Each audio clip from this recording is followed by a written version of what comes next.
Europa Kreatiba Mediaren 30. urteurrena ospatzen dugu. Europako batzordeak 1981an jarri zuen martxan media programa. Europar ikusentzunezko eta zinema industriari bultzada emateko helburuarekin.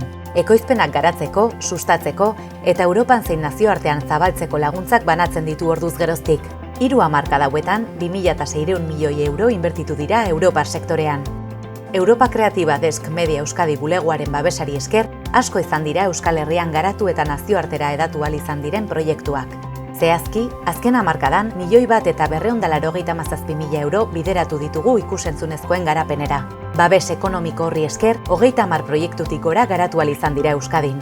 Pelikula bat ongi egiteko nik konbentzituta nago ezin zarela zuzenean ekoizpenera joaten saiatu, o ekoizpeneko laguntzak lortzen, o pelikula saltzen, garapen prozesu egokia ez baduzu egin, eta horretarako finantziazioa eukitzea ekoizle independenteentzako kriston garrantzitsua da.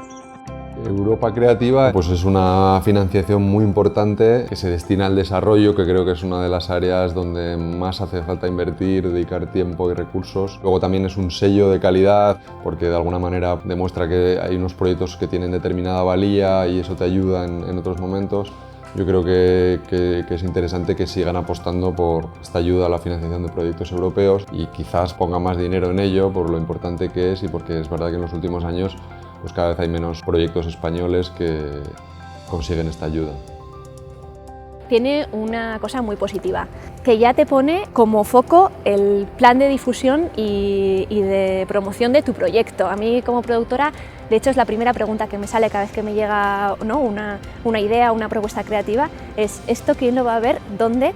Y creo que es el punto inicial de cualquier película.